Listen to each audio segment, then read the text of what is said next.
राष्ट्रिय स्वतन्त्र पार्टीले 2/3 बहुमत नै ल्याउन सक्ने सम्भावनाबारे चर्चा भइरहेका बेला पुष्पकमल दाहाल प्रचण्डले भने पुराना नेताहरूमा संसदमा चुनिने सम्भावना आफू मात्रै भएको दाबी गर्दै यस्तो प्रतिक्रिया दिएका छन्।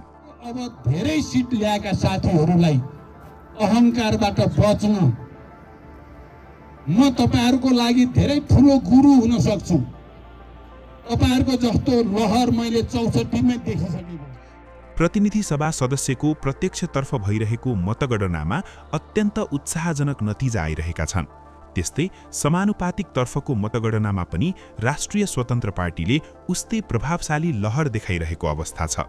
यस्तो लहरका कारण संसदमा रासोपाको स्पष्ट बहुमत बन्ने सम्भावना मात्र होइन, 2/3 बहुमतको सरकार गठन हुने सम्भावना समेत बढ्दै गएको देखिएको छ।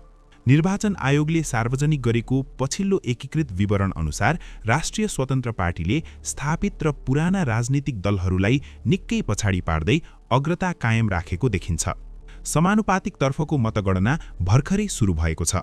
हालसम्म करिब 35,000 मत गणना भइसकेको अवस्थामा राष्ट्रिय स्वतन्त्र पार्टीले एक्लैले झण्डै 19,500 मत प्राप्त गरेको देखिएको छ।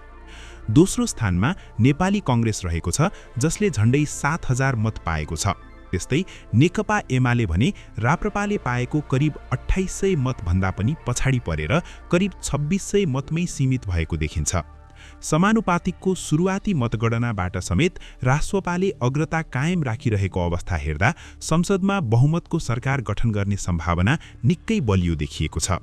यता झापा 5 मा नेकपा एमालेका अध्यक्ष केपी शर्मा ओलीको प्रतिस्पर्धीका रूपमा उम्मेद्वार बनेका बालेन शाह पनि ठूलो मतान्तरसहित अघि बढिरहेका छन्। त्यसैले त्यहाँ पनि उनको जित सहज हुने अनुमान गरिएको छ।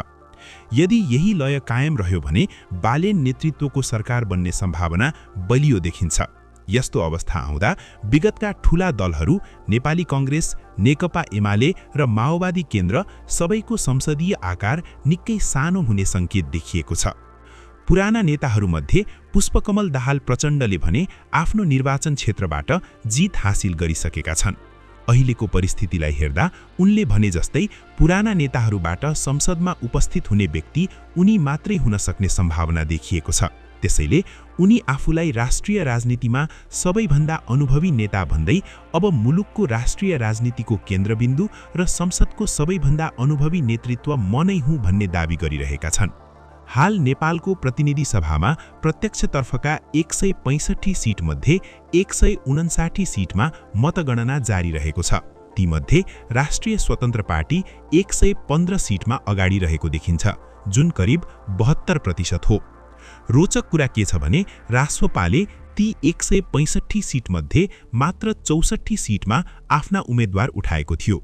यता समानुपातिक मतगणनाको सुरुवाती नतिजाले पनि करिब 60% मत रासोपाको पक्षमा गएको देखाएको छ। नेपालको संघीय संसदमा कुल 275 सीट छन्। 2/3 बहुमत हासिल गर्नका लागि कम्तीमा 184 सीट आवश्यक पर्छ भने साधारण बहुमतका लागि 138 सीट भए पुग्छ।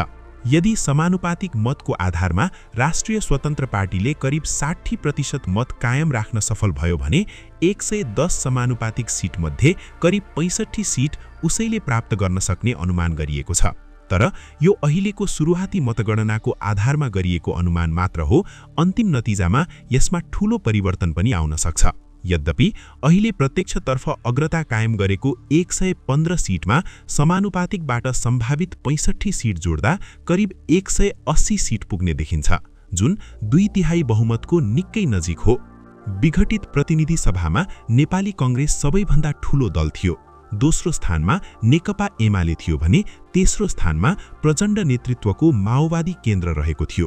चौथो स्थानमा राष्ट्रिय स्वतन्त्र पार्टी थियो। तर अहिलेको नतिजाले भने राष्ट्रिय स्वतन्त्र पार्टी पहिलो दल बन्ने संकेत देखाइरहेको छ। यसले गर्दा विघटित प्रतिनिधि सभामा पहिलो, दोस्रो र तेस्रो रहेका दलहरू यसपटक निकै सानो आकारमा सीमित हुन सक्ने अवस्था देखिएको छ। राष्ट्रिय स्वतन्त्र पार्टीले सरकार गठन गर्ने सम्भावना बढ्दै जाँदा प्रचण्डले आफू सबैभन्दा पुरानो र अनुभवी नेता भएको भन्दै आफ्नो सल्लाह र मार्गदर्शन बिना रासोपाले सरकार सञ्चालन गर्न नसक्ने दावी गर्न थालेका छन्। उनले रासोपाले सरकार बनाउँदा मसँग सल्लाह र सुझाव लिएर मात्र अघि बढ्नेछ भन्ने अभिव्यक्ति दिएका छन्। नेतृत्व दिनुपर्दछ भन्ने ठानेको छु। यसलाई अहंकार नठान्नु होला। मेरो इतिहासको अनुभवको आधारमा तपाईहरुलाई सुझाव हो, हिजोकै गल्ती कांग्रेस एमाले गरे जस्तो गल्ती तपाईहरुले पनि दोहोर्याउनु भयो भने देशले पनि जनताले पनि धेरै दुःख पाउनेछन् भन्ने मेरो चिन्ता छ। साथै गत भदौ 23 र 24 गते भएको जेनजी आन्दोलनले देशको राजनीतिमा नयाँ तरङ्ग ल्याएको र त्यसलाई सही निष्कर्षमा पुर्याउने क्षमता आफूसँग मात्रै रहेको दावी पनि उनले गरेका छन्। यसअघि आफ्नो पार्टी सानो हुँदा पनि कहिले कांग्रेससँग त कहिले एमालेसँग सहकार्य गर्दै पटक पटक प्रधानमन्त्री बन्न सफल भएका प्रचण्ड नेपाली राजनीतिमा सबैभन्दा चतुर र रणनीतिक नेता मानिन्छन्। यसपटक हार्ने जोखिम देखेपछि उनले आफ्नो प्रभाव बलियो भएको र अन्य दलहरूको प्रभाव कम रहेको निर्वाचन क्षेत्र रोजेर उम्मेदवारी दिएका थिए। त्यसैले उनले त्यहाँबाट सहज जित हासिल गर्न सफल भएका हुन्। तर उनकी छोरी रेणु दाहालको अवस्था भने त्यति सहज देखिएको छैन। उनलाई राष्ट्रिय स्वतन्त्र पार्टीकी उम्मेदवार शोभिता गौतमले ठूलो मतान्तरले पछाडि पारेको बताइएको छ, जसका कारण रेणु दाहालको जित्ने सम्भावना निकै कमजोर देखिएको छ। यो रिपोर्ट तयार पार्दासम्म राष्ट्रिय स्वतन्त्र पार्टीले 29 वटा सिटमा विजय हासिल गरिसकेको छ भने 79 सिटमा अग्रता कायम राखेको छ। नेपाली कांग्रेसले 4 वटा सिट जितिसकेको छ र 11 वटा सिटमा अग्रता कायम गरेको छ। नेकपा एमालेले भने अहिलेसम्म 2 वटा सिटमा विजय हासिल गरिसकेको छ भने 8 वटा सिटमा अग्रता कायम राखेको देखिन्छ। त्यस्तै नेकपाले 1 सिट जितिसकेको छ र थप 8 वटा सिटमा अग्रता कायम गरेको छ। श्रम संस्कृति पार्टी 5 वटा सिटमा अगाडि छ भने राप्रपा र प्रलोपाले 1-1 सिटमा अग्रता कायम गरेका छन्। स्वतन्त्र उम्मेदवारतर्फ भने महावीर पुन एक्लैले जित्ने सम्भावना देखिएको छ। अहिलेसम्मको नतिजा हेर्दा एउटा ठूलो प्रश्न उठेको छ, के राष्ट्रिय स्वतन्त्र पार्टीले वास्तवमै 2/3 बहुमत ल्याउन सक्ला त? तपाईलाई के लाग्छ? आफ्नो विचार कमेन्ट गरेर अवश्य पनि बताउनुहोस्। धन्यवाद।